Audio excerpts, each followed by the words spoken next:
Let's do this. The Cult of Hockey podcast by the faithful and for the faithful. This is our Stanley Cup final game, the eve of Game 7 podcast.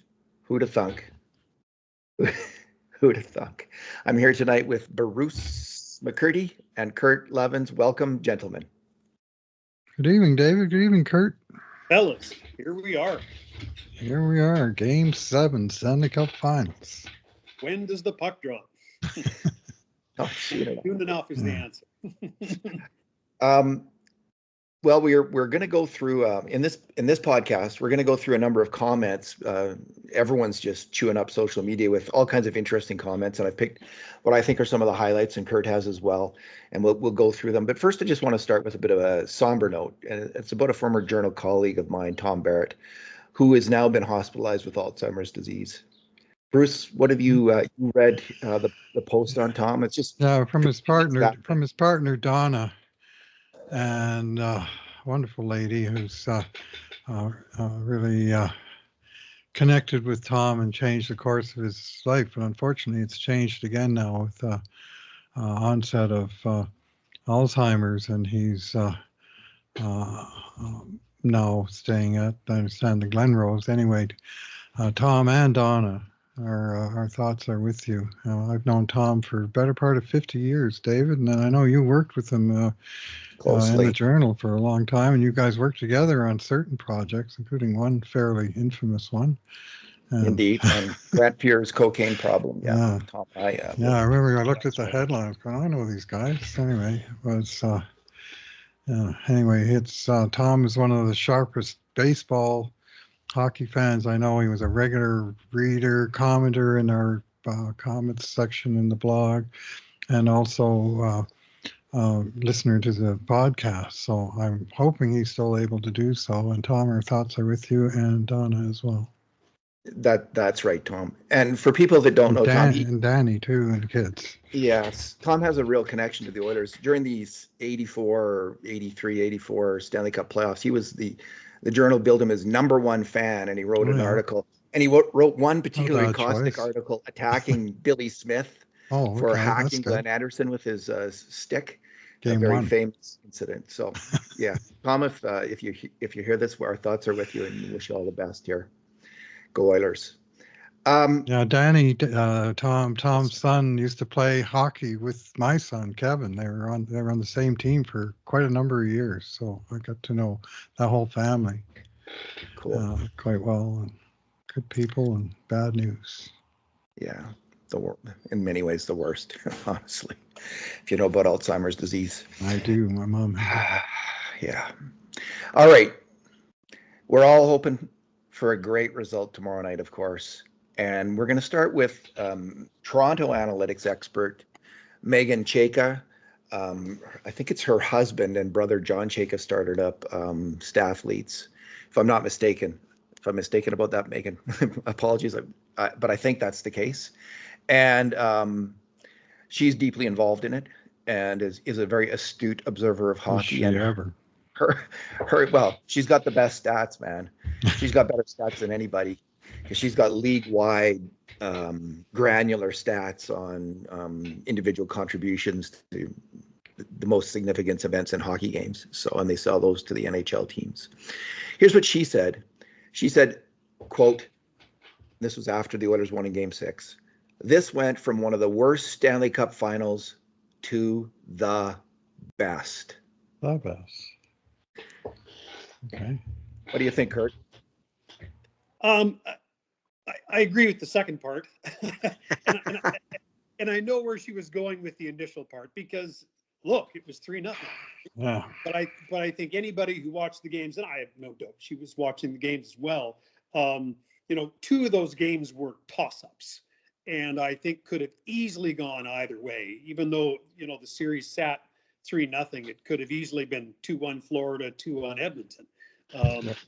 But certainly the worm has turned since then, and I don't disagree with her that when you cast your mind back and try to think of a better Stanley Cup final, it's a pretty short list, I gotta say. My favorite one, of course, was 71 with Ken Dryden coming up so big in the playoffs. It's when I became a hockey fan. It's indelibly etched in my mind. And honestly, I don't think I'm a very good judge of this question because I'm so biased by my favorite teams having won so often, the Canadians and then the Oilers when the Oilers entered the NHL. But what I liked about the comment, it kind of thrilled me as an Oilers fan that people from outside the city, it's hard to know what other people are thinking. Are they watching? Because I know that I sometimes have very minimal interest in the Stanley Cup Final once my team's out. Honestly, sometimes I generally watch them, but not with much interest. But it was just thrilling to see so many people after Game 6 games. I think it was it Game 6 or Game 5. They said this was one of the best games they've ever seen. Game 5. And it was Game 5. Yeah, that's right. This was the best game they've ever seen. This was the most exciting hockey game they've seen. Guess they didn't see the 72 Canada-Russia series, but anyway, they they were genuinely thrilled, and that thrilled me as an Edmontonian. It's like this is something very interesting to other people, something very special. Mm-hmm. I've watched every Stanley Cup Final since 1963. Yeah. And I'm always interested whether my team's involved or not. I mean, some years more than others. Sometimes it's a hate watching factor. Sometimes I hate both teams, and that's a factor. But I still watch because it's hockey and it's what the whole season's about. And I'll need to know how this series ends, and not just who wins, but how it ends, how it's resolved, to know where to place it. I think the storyline that went from 3-0 to 3-3. That's something that hasn't happened in 79 years, like more than my lifetime, and let alone you young fellas. And it's so that part is of great interest. Many of the games have not been that close, so there's only really been 2 one-goal games in the series. Game 3 that Florida won 4-3 with a late Edmonton comeback to make it close, and then Game 5 that Edmonton won 5-3 with an empty netter with a late Florida comeback to make that one close. It's not like the games have been tied and on the knife edge all the way through. So my default kind of favorite series that kind of had a little bit of everything was 87 between Edmonton and Philadelphia Flyers. That went the full 7, and I personally had the privilege, Kurt, maybe you did too, David, maybe you did too, attending Game 7 of the Stanley Cup Finals. It was a thrill of a lifetime for this hockey fan, and of course it wound up having a very happy ending with Edmonton winning its Stanley Cup. And after a series of close games with many comebacks, Philadelphia just would not quit. They would not quit in that series, and they almost took it away from Edmonton Oilers at the peak of their powers. It was just a fantastic series. So that's the one that gets my vote.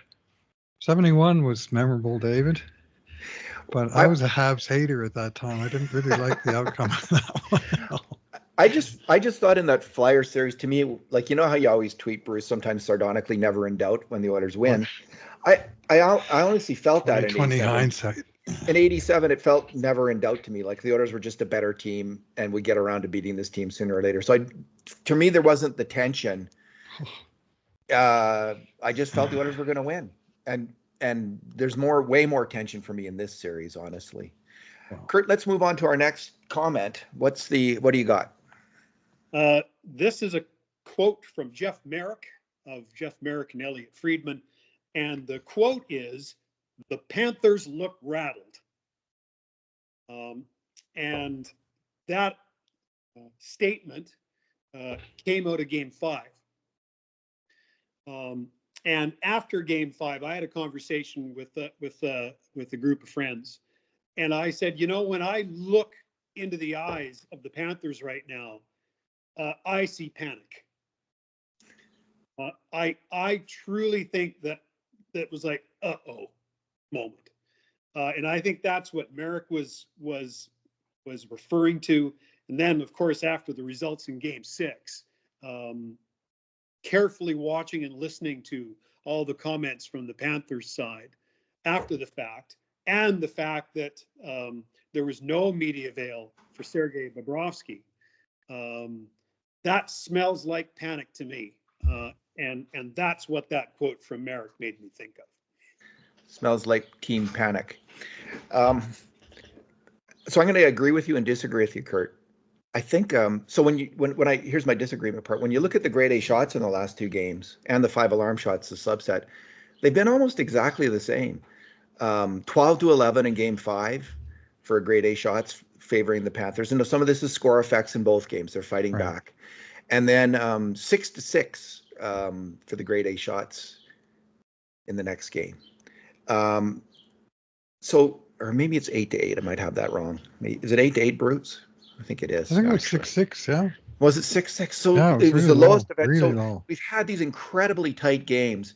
That said, the Oilers have come out and gotten a lead in both games and then been able to hold on. So there's kind of two ways of looking at it. 3 of their wins, yeah. Now I'm going to agree with you, Kurt.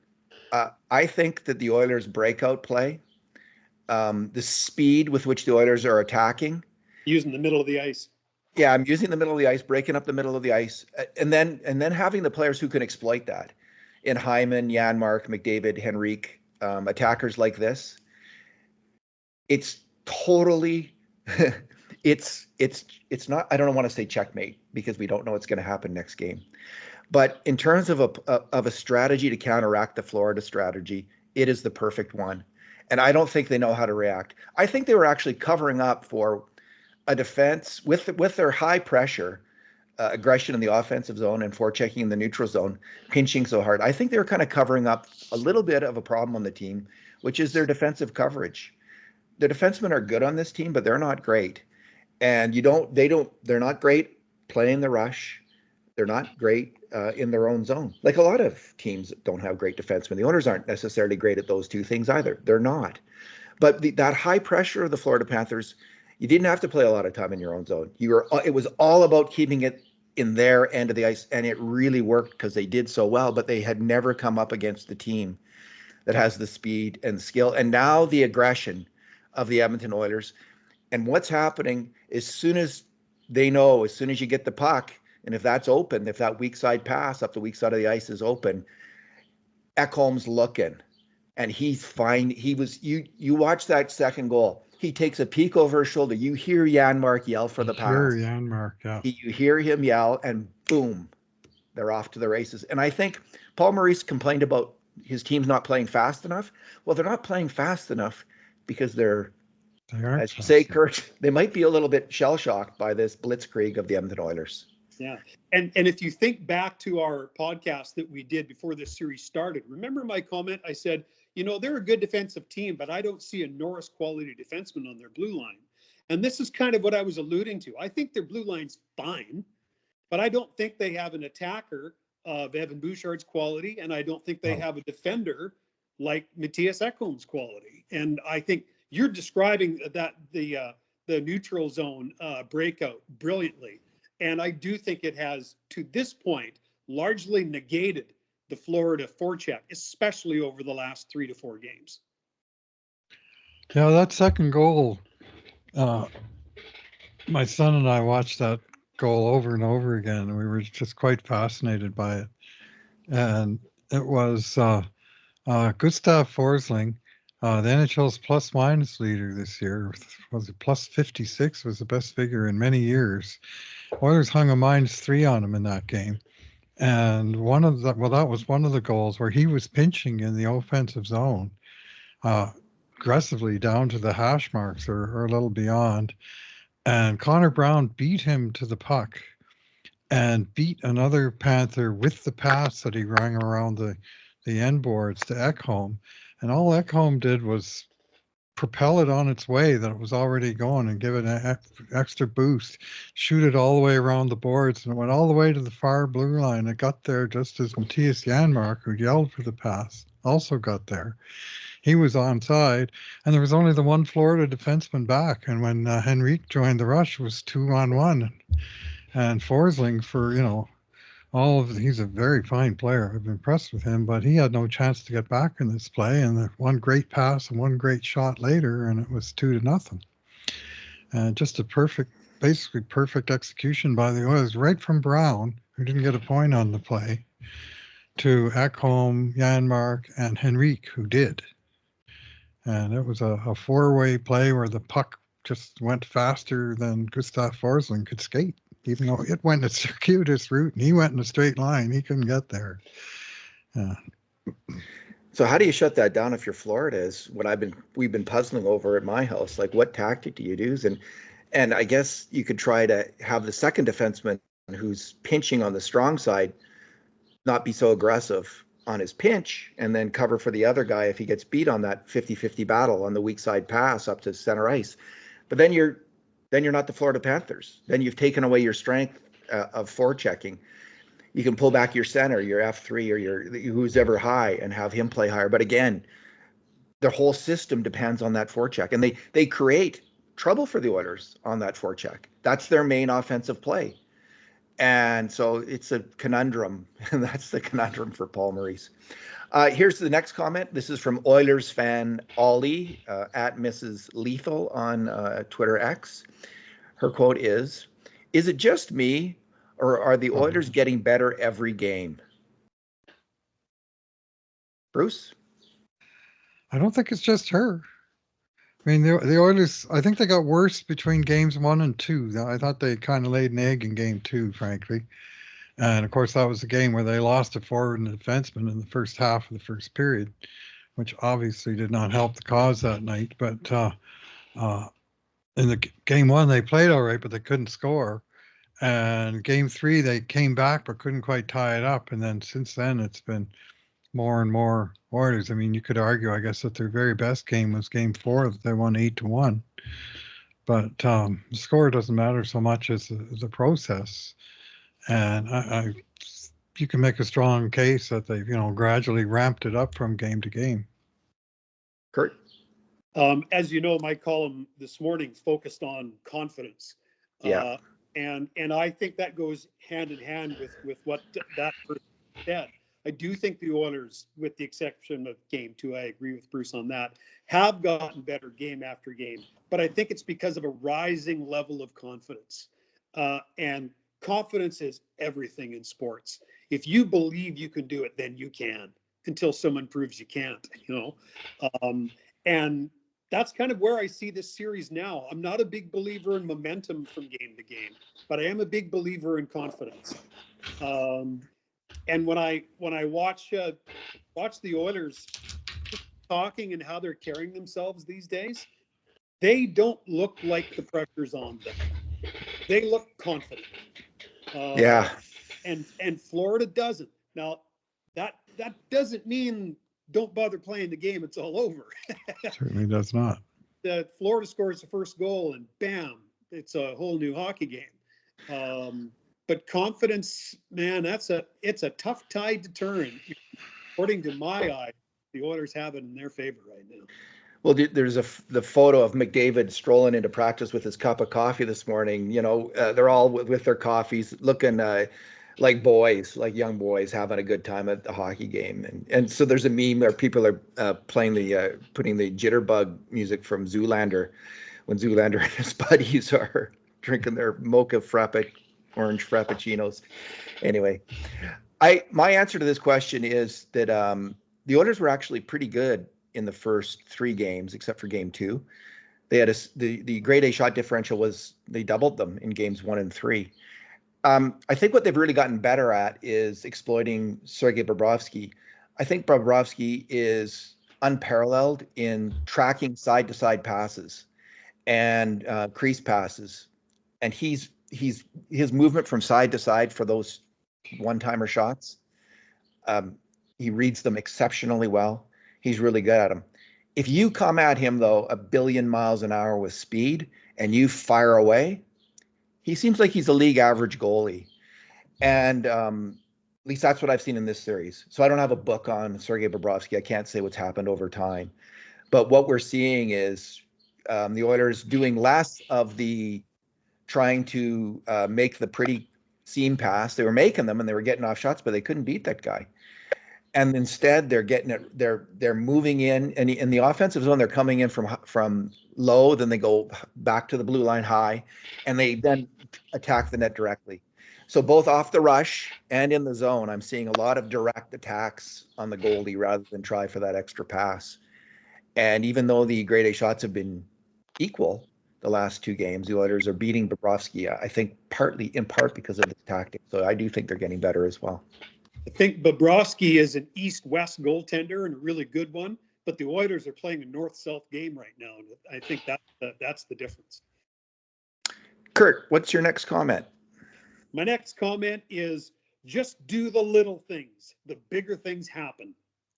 And that came today from Corey Perry, who is the most experienced member on this team. He's played the most playoff games, even though, funnily enough, after all those years, this is his first Game 7 in the Stanley Cup Final.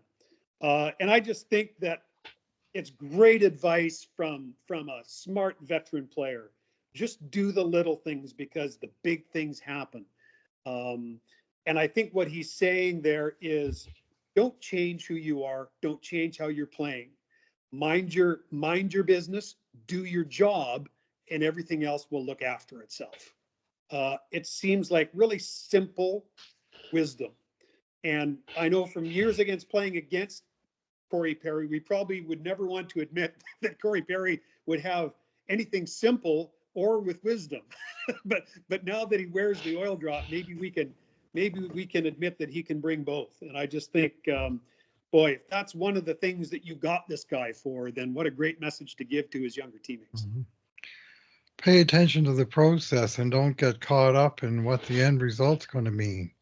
Stay right in the moment is what I take away from that message. You do what needs to be done right now and let the bigger picture look after itself. And you do enough of those things right, well, your chances are good.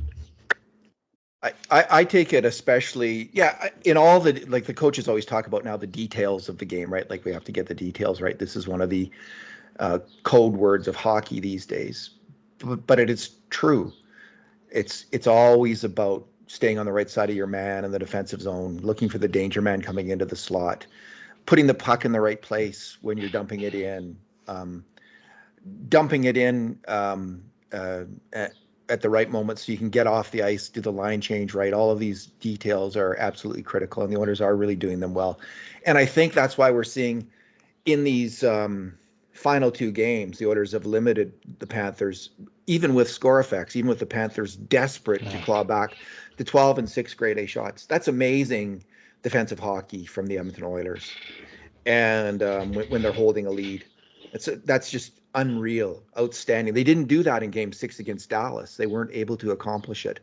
So I believe that they're playing their A-plus defensive game, and that's because they are focused moment to moment on making the right play.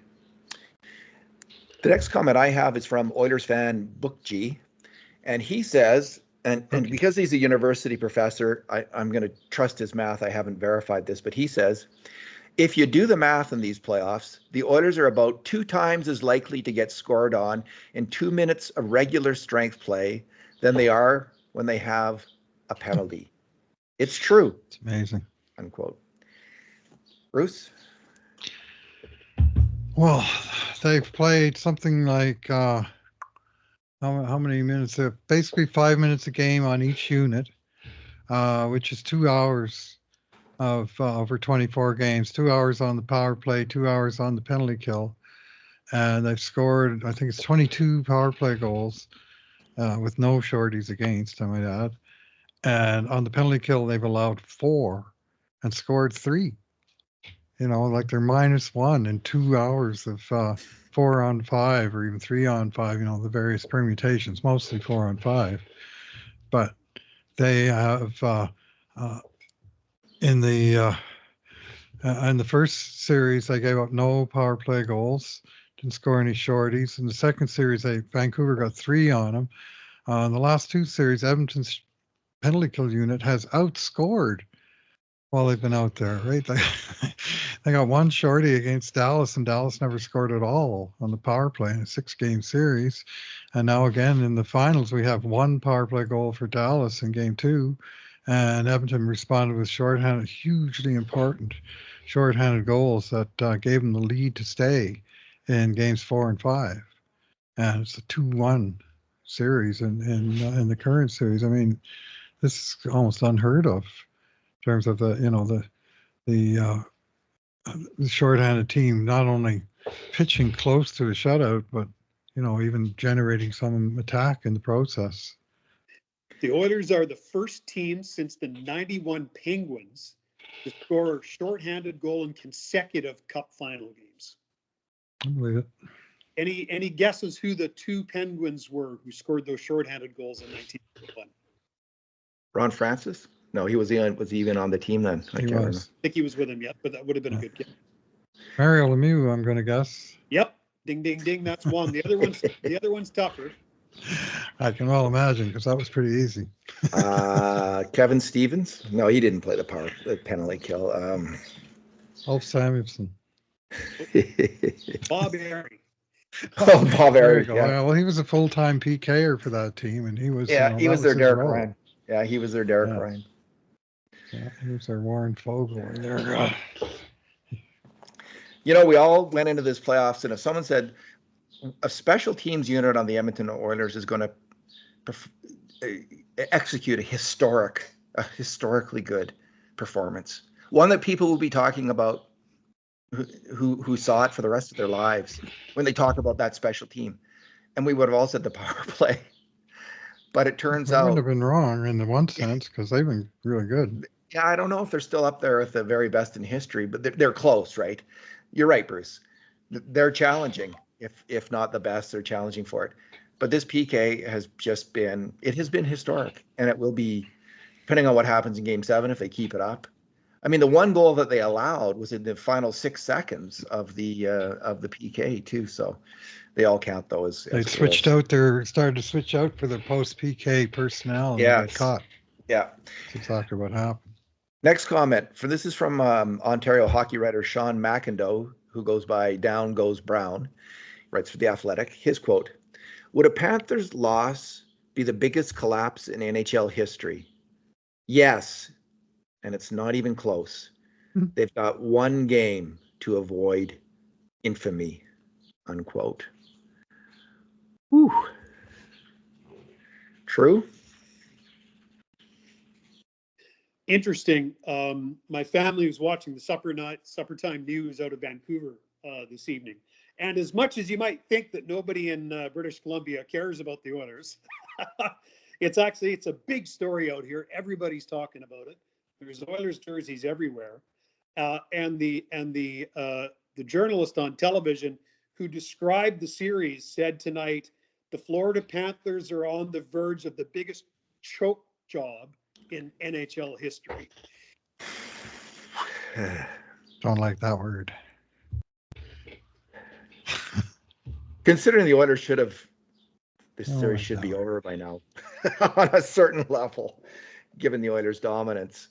Yeah, Bobrovsky was so great, and he could still be great in Game 7. The superstar performance we might be talking about tomorrow night at this time is Sergei Bobrovsky. That's the reality.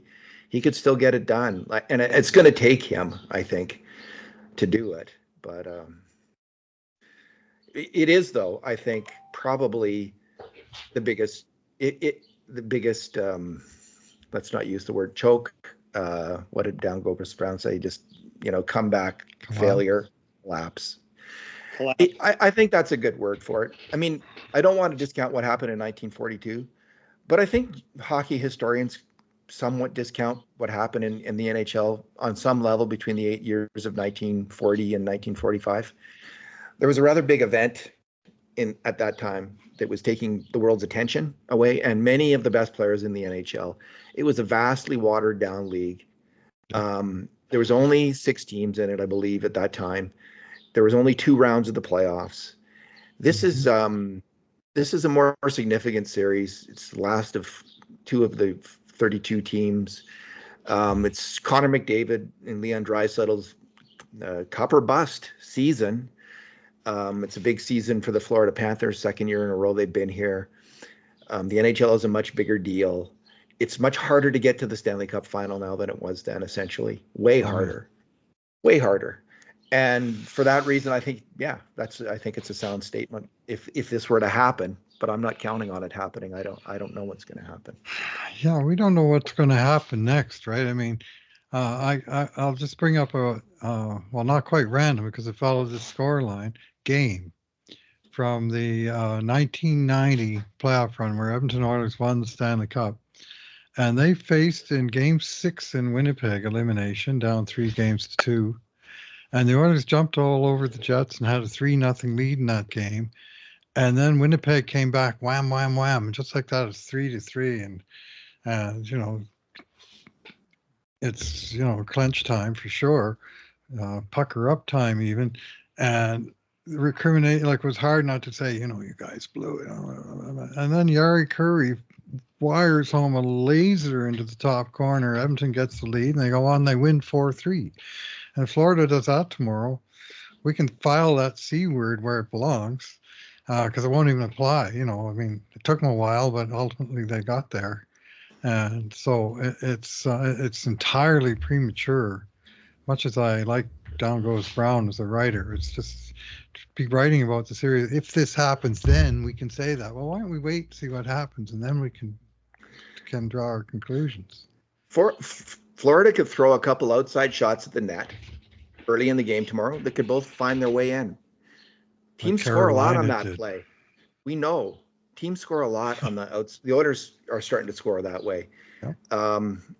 Evan Bouchard put one on off Zach Hyman's leg last game. I mean, you fire that puck at the net from the outside, and this is Florida's strategy to do so.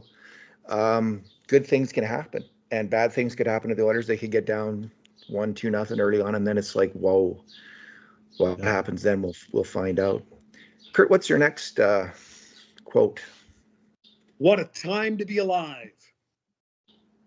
Stuart Skinner today. I mentioned confidence a little while ago.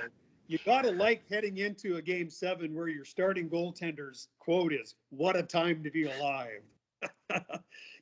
Just to expand on that a little bit, one of the things that I really like about the growth of Stuart Skinner is it's like we've watched this guy mature right in front of us particularly over this run. There's been ups and downs. I mean, he lost the net for a couple of games. All year long, people, including me, were saying the Oilers need another goaltender. But this guy persisted, and when every time he would say, "You know what, I'm going to learn from this, and I'm going to be better," and you kind of think to yourself, "Well, yeah, that is the appropriate thing to say, isn't it?" But I think he's actually done that, and he's arrived at a point now where it's going to be the most pressure-packed game of maybe the last, decade, at least, maybe more, where this guy looks like he's having the time of his life. And they should be having the time of their life. But that's way easier said than done. But I just love his body language. It's just bopping in the crease, listening to the tunes during the stoppages, right? Enjoying the DJ at Rogers' place, right? Yeah, so, goalies just want to have fun. Yeah, and Dave, to your point, a plan is all fine till someone punches you in the face, and all of a sudden, it's 1-0 Florida. Maybe he's not so confident anymore. But if you were to ask me to choose between the two, I'll take this one. That Mike Tyson quote is the most popular quote in sports. Right? It truly is. Yeah. Everyone has a plan until they get punched in the mouth. What I like about this is obviously it's a great thing for Edmonton. People here are elated. It's really nice to see. But I also see Canadians across the country. You mentioned Vancouver, Kurt. Don Lashishin of The Athletic put out a image from a Toronto bar last game. Everyone chanting, "Let's go Oilers." There was an image from a Montreal. I don't know who Kid Leroy is. He's some kind of pop music guy. Anyway, he's had a concert in Montreal and in the concourse, they're chanting, "Let's go Oilers." Really? And I think there's been a lot of, if you're just on Twitter, where the most sour people are, you'll see a lot of nasty comments about the Oilers. But it's been clear from polls and other things right from the start that the vast majority of Canadians really want to see a Canadian team win the Stanley Cup. I think that's significant to Canadians. And I think there's something about this Oilers team, the way they play, the star power on the team, some of the characters on the team now, and including Stu Skinner, it's captured people's imagination. And Canadians are really behind this team and rooting for it. Next quote. NHL insider John Shannon. Quote, I know there's a lot of discussion about 97 winning the Conn Smythe, but the reality for Connor McDavid is that he could care less about having his own name engraved on that trophy and only cares about having 52 Oilers names engraved on the Stanley Cup. Unquote. Bruce, what do you say? Yeah, well, there's been lots of talk about McDavid, getting the Smythe no matter who wins the series, which is all well and good. I mean, normally, and for many years now, the tradition is that the winning team has the Smythe winner. And the fact remains that we don't know who's going to win that game, nor do we know who's going to be the hero in that particular game or the GOAT. And so, but I wonder how many Philadelphia Flyers fans from that 87 series I referenced earlier going, well, we didn't win the series, but damn it, Ron Hextall won the Conn Smythe. It was fantastic. And I mean, you could say that and not be wrong, but I doubt it's front of mind. They remember losing Game 7, first and foremost, just as we do with 2006. It's Chris Pronger was a finalist, it was considered they were saying some of the same things about his contributions to Edmonton, that he should win either way. Well, of course, he didn't. The other team's goalie got the Smythe that time too. And it would be a nice bauble to get, but ideally you win the cup and then one of your guys wins the Smythe. And I know, given my choice between the two, I'm on the exact same page as Connor McDavid. If John Shannon's interpretation is correct, and I'm pretty much 100% sure that it is. Kurt? But you know what? I can't imagine there being an NHL player that would feel any differently. Yeah. Rare must it be that there's the most self-centered player out there that, oh, well, my team lost, but at least I won this. It's so I think John's right, but I think at this level, you are playing for the big trophy. That is all you want, and so, and look, the way Connor McDavid carries himself and how he is very reluctant to talk about himself, but speaks up enthusiastically when there's a question about a teammate. That very much suggests to me the guy who cares a lot about the big, tall silver cup and not a whole bunch about the other one. So I don't know what McDavid's thinking. I love his attitude about the games. He just is really just totally focused on the mission. Detail-oriented, playing solid defensive hockey, taking advantage of offensive chances when they're there and when he can create them. I just think he's nailed down his game in the Stanley Cup Final that in a way he's never done before in his career. He's playing the best two-way hockey of his career. He might have taken those comments about Alexander Barkov being the best two-way center in hockey. He might have taken those personally. As a fan, as a Connor McDavid and Edmonton Oilers fan, I'd love to see him win the Conn Smythe Trophy personally. And again, I don't know what he thinks about it, but I'd love to see him win the Conn Smythe Trophy, whether the Oilers win or lose. That would be meaningful to me as a fan of the team. Mm-hmm. And as a hockey historian, I know how significant these things are in terms of players long-term, how people look at them. Maybe, and again, he wouldn't probably care about that, but it matters. It's mentioned in the Hall of Fame speech, but yeah. So I think it's most likely that he's just totally obsessed with winning, and that's what I see in his game. That's what his game tells me.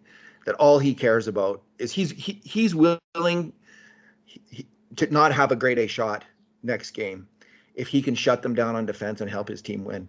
He'll be every happy as if he got 5 goals that game. And I really believe that from watching him play. So that's sure seemed happy last game. No goals, no shots, no points. Apparently, in all his career, that happened 7 times previously. No points and no shots. Often, well, not often, but once in a while, have no shots, but he still might have a couple of apples, right? Yeah. Apparently, the Oilers had lost every single one of those games in his career, 7 of them. And Game 6 in the finals, first time it's happened that the Oilers, McDavid played with no points, no shots, but Edmonton won anyway, and they won 5-1. And he played a terrific defensive game, I thought. Took a great penalty. Won't say that often, but I think he saved a goal on the penalty that he took. And he just he was not really on top. He didn't have 4 points like the prior 2 games, but he seemed to be just as happy at the end of the game to celebrate the win. Kurt, any As final you were thoughts on talking, this? David, as you were talking, David, it reminded me of a hockey card that I had as a kid. And as you guys know, my favorite hockey player of all time was Bobby Orr. And this one particular hockey card, it's a picture of Bobby, and he's sitting there with the Stanley Cup, the Conn Smythe, and the Norris. Like Art Ross, too? I think it was the Art Ross, too. I think 1970, he got all of them, yeah. Wow. Yeah, I think it was all 4. And I love that hockey card because it just, it just re-emphasized why I love this guy so much. But it's funny, when you read Mr. Orr's book, he doesn't mention any of those other 3 trophies. The only trophy he mentions at all in the book is the Stanley Cup. Wow. Yeah, I think we're probably seeing something similar here. All right. Kurt, do you have any other quotes to read, or should I just? I have one. I have Go one, ahead. and it's an old quote, but it rings even more true now than when he said it. Really excited for the next 10 days. It's Knobloch after the Oilers went down 3-0. Next 10 days, yeah. I loved that comment. I mean, I liked it at the time. I was thinking, well, it's on the record what we were thinking. We were thinking this is 4 coin flips, and the Oilers have a 50% chance at each one. It's unlikely you're going to win 4 coin flips in a row. Even though there's had a slightly edge in the play. So but I liked his chutzpah, and but it didn't come across as chutzpah. It came across as kind of calm, confidence. We're going to get it done. We can get this done. We know, and I think it speaks to the attention to staying in the moment. We know he knew they could win the next game, and that was the only mission they had at that moment. But it was still great for him to project in the future and talk so calmly about how he's looking forward to it. What a coaching performance from Chris Knobloch. Yeah, he just seems to have the exact perfect temperament for this collection of players. I've only seen him get mad once. It was about one call. What call was it? He got mad. Was a review, I think. I just saw that Dallas ago. Yeah. I think it was in the Dallas. What's the puck over glass play? I think in the. Oh, that's it. Yeah, one game in the. And I think at the beginning of this series, and he kind of lost his composure. And by the time that, they reviewed or had their little discussion and came to the conclusion it wasn't happy for the Oilers, he'd already calmed right back down. It was just his immediate reaction was he looked at the replay and he thought it was out. And he didn't agree with the original call, and then he just accepted, Yeah. God grant me to accept the things I cannot change, Yeah. It's been a bit calmer than the Florida general manager and the Florida coach. Maurice hasn't blinked for 3 weeks, Bill Zito. It's like Clockwork Orange. He's just have his eyes pried open. He's got to watch McDavid highlights.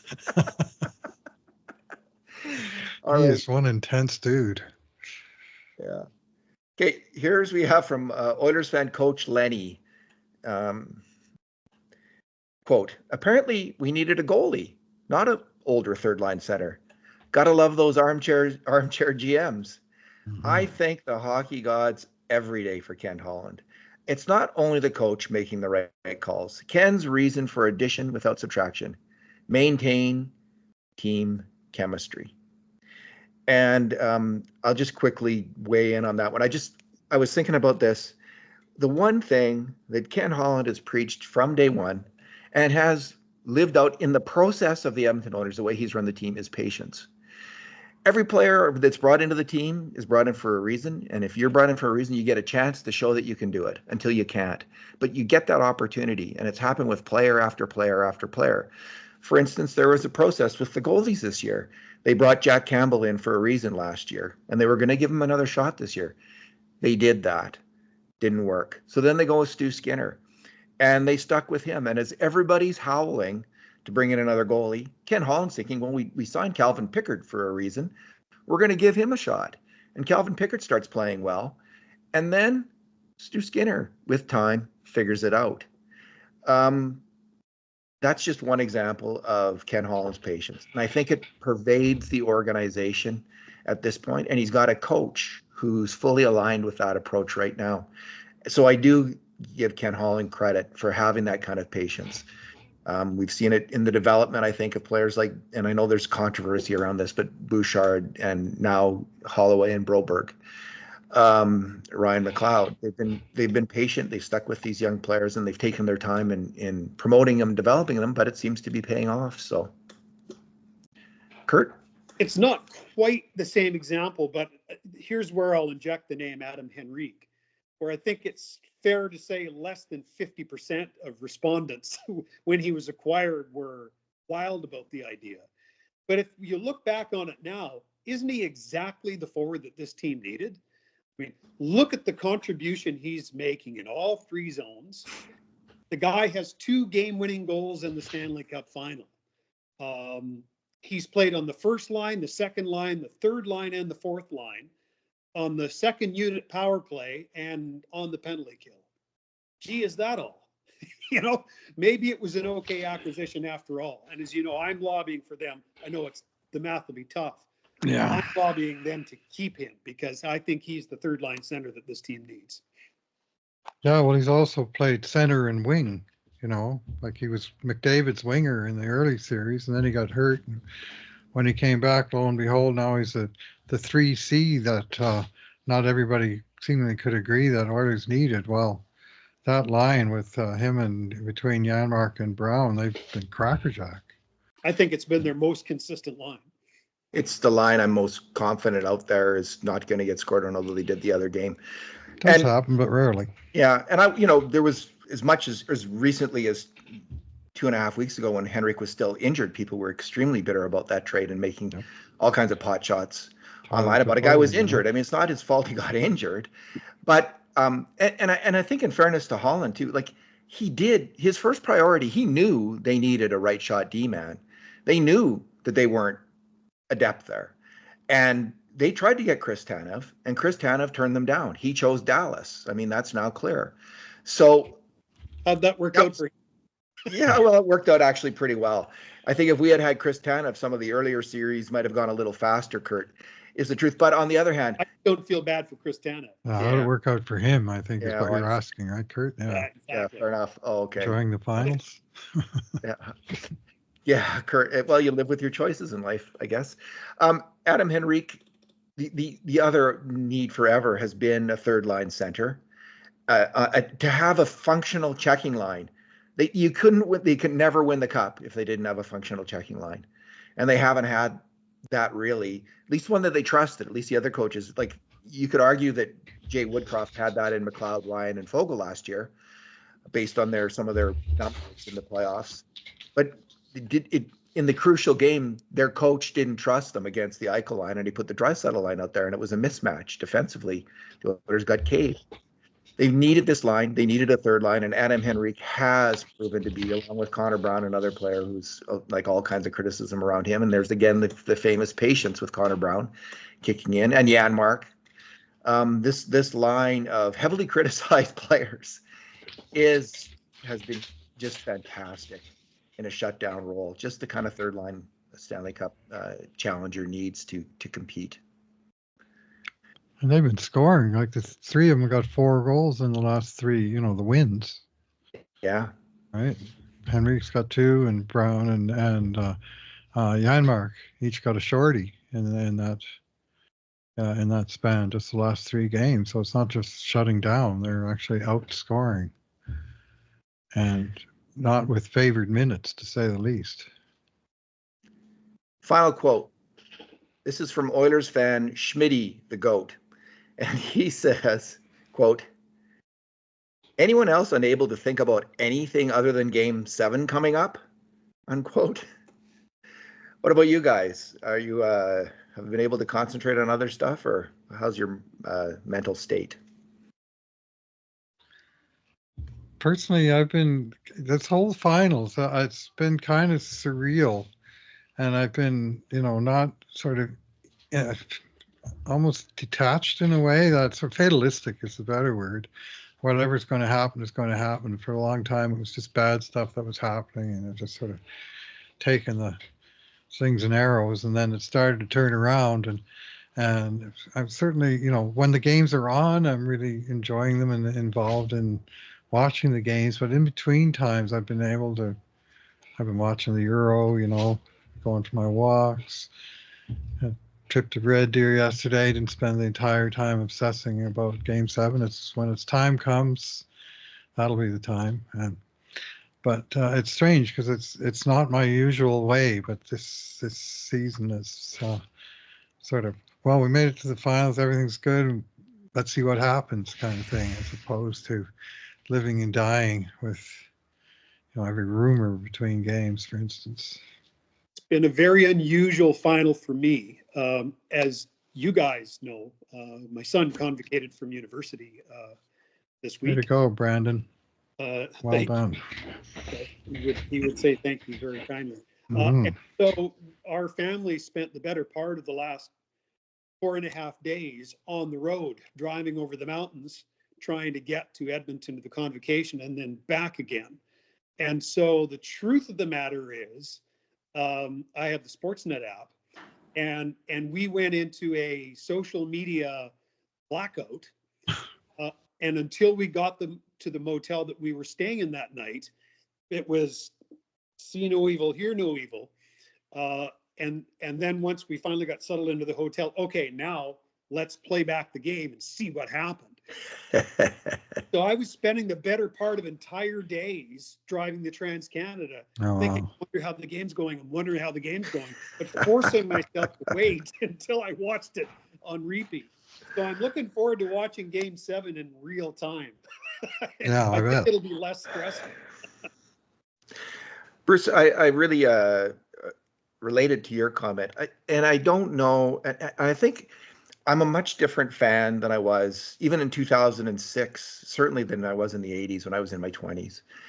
But I think it's partly because of the process that you and I go through watching each game, doing the grade A chances, and doing that now for almost 15 years. You come to view the game a little bit differently, and you're watching the game a little differently, much more rationally.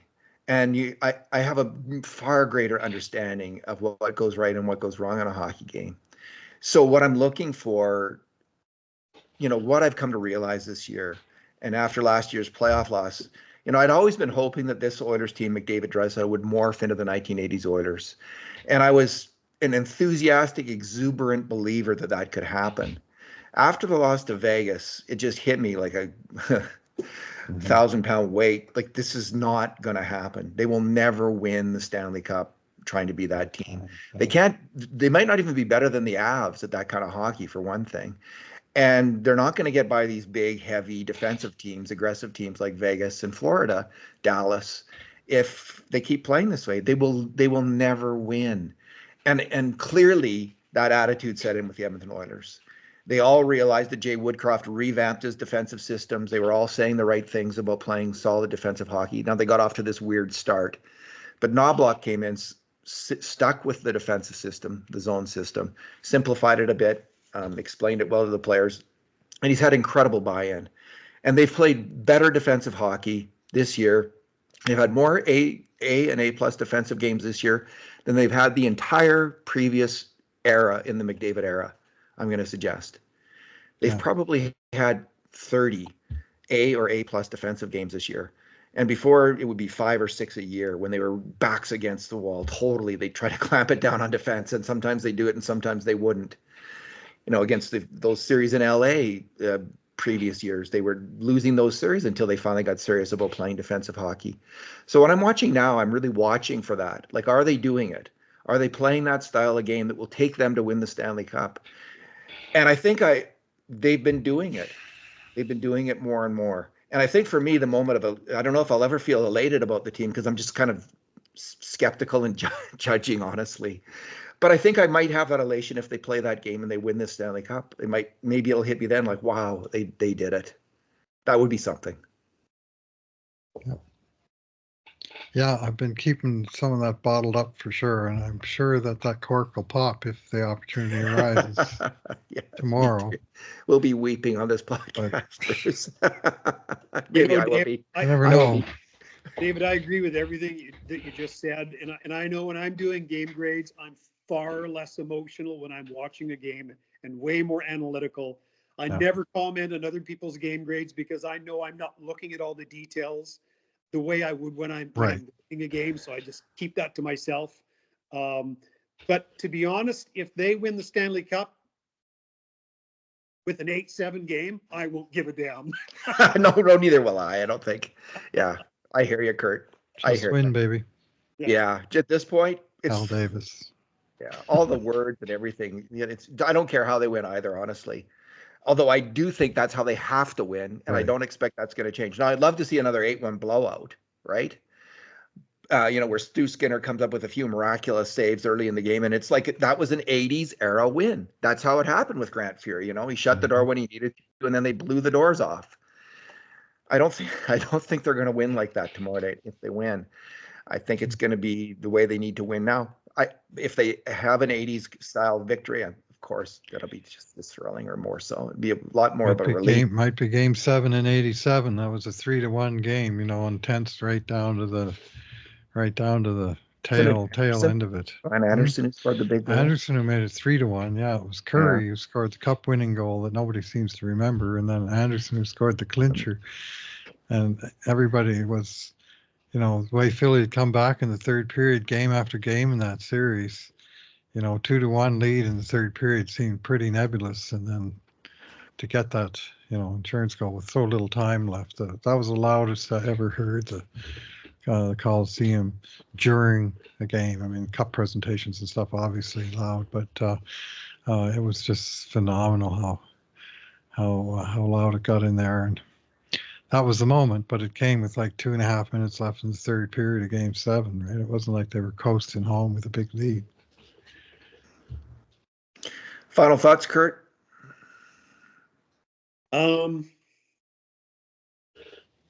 Yeah, you know what? We do the work at the Cult of Hockey because we love it and we have a passion for it, but we're also fans. Right? 100%. And so I can imagine that we're feeling very much like a lot of Oilers fans are. We all remember the glory days. We all remember the decade of darkness. We're so glad that we're on the other side of it. And to a great extent, I think nothing makes you appreciate this season more than those 10 years where there was nothing. I imagine a whole city, a whole province probably feels very similar to that. And that's where I find myself today. I'm thrilled for the team, thrilled for the players. Me, I'm a pro player guy. I don't like calling other players out. But this team is so close you can just taste it. And after all those tough years, man, winning one now would sure be sweet. Now, my, I guess, concern entering tomorrow night is that Edmonton, they're now 5-0 in elimination games this year. 5 times this year they could have had their last practice, their last game day skate, just lose that night, it's over. This is the first time where they know it's going to be over no matter what happens, that this is the end of the season, the first chance they have to win it, right? I mean, they did have a chance to win the Vancouver series and they won it in Game 7, so that's a good thing to have in their back pocket. But this is the first time they're not playing to keep themselves alive, but to actually realize the goal. This is something that Florida now has quite a bit of experience at. They've had 3 cracks at it, and this will be number 4 for them. And for them, it's kind of a last resort, now or never. And I think that's a different mindset for both teams than what we've had for each of the last 3 games in terms of how they approach tomorrow. And I'm having a very difficult time predicting how the game will go, other than probably not how we expect. I think all that mental stuff in some ways is maybe a little, although based on the tenseness of the coach and the GM, I wonder if they're tense, like if it's pervading the team, and they can't shake that. They've got to shake that, because I think wonder that. the key is being in the moment, right? Like McDavid says, it's just another game. We got to treat it like we know it's not another game, but we're going to treat it like it's another game. That is the right, Zen mind space, being in the moment. That's how you deal with the pressure. That's how you deal with that moment. And again, It's a process. I think if this game's played 3 times, the Oilers win twice and Florida wins once. And we'll see which one we get of those 3 games. But I do go, and I said this last podcast, I go with the Bieksa rule. And because I do think that the pressure in moments gets to the players, and that the average players on these teams are petrified of making a mistake and being the GOAT. And they tend to play conservatively. So the Bieksa rule is the team with the superstars wins, because those guys are used to taking it. They're used to carrying it. They're used to the pressure, and they come through in that moment. So that's why, because the Oilers have more of those players than Florida, I have the Oilers winning. If this game's played 3 times, the Oilers win twice. I think they have an advantage. But there's an old saying that the puck is round, the ice is slippery. And it speaks to chance in hockey and how things can easily go wrong. And they could. So I have that in mind. The puck is round and it has sharp edges.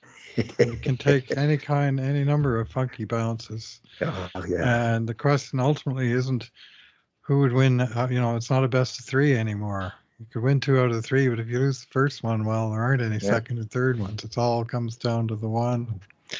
Even if you're a 60-40 favorite, well, it's a pretty good chance it doesn't go your way. I say they win it for McDavid tomorrow night. I hope McDavid wins it for them just as much, but it should be a pretty compelling contest without a doubt. All right. Thanks for talking tonight. Thank you, Kurt. Thanks, Bruce.